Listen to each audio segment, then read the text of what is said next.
Hello बच्चों, part 4 मेरी वसीयत के प्रश्नोत्तर आज हम करेंगे।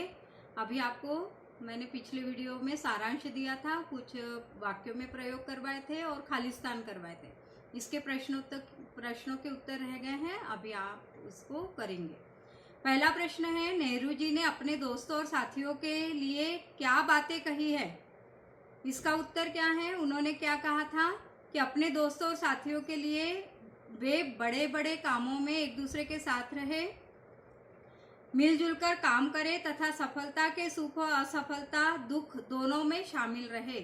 नेहरू जी ने अपने दोस्तों के साथ मिलकर बड़े बड़े काम किए थे, एक दूसरे के साथ रहकर, और वे सब मिलजुल कर काम किया। उन्होंने सुख दुख सफलता असफलता में वे सब साथ में रहे। ये इस प्रश्न का उत्तर है।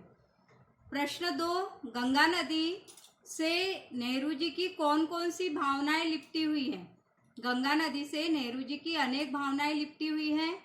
गंगा के प्राकृतिक सौंदर्य, उसके पल पल बदलते स्वरूप व पग पग परिवर्तन होते मार्ग के मनोरम दृश्य सदैव स्मृति पटल पर ताजा रहते हैं। गंगा जनता की सर्वप्रिय नदी है। वह तो भारत की प्राचीन सभ्यता का प्रतीक रही है।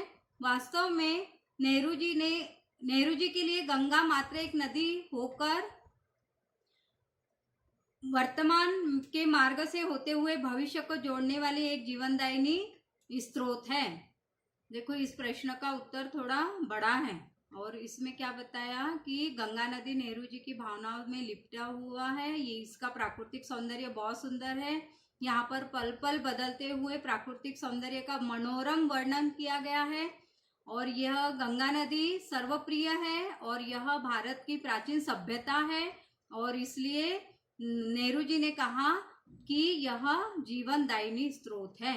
इस प्रश्न का उत्तर यह है। मैं आपको इस प्रश्न का लिखा हुआ भी आपको दूंगी, उसको आपको कॉपी में लिखना है। अगला प्रश्न क्या है?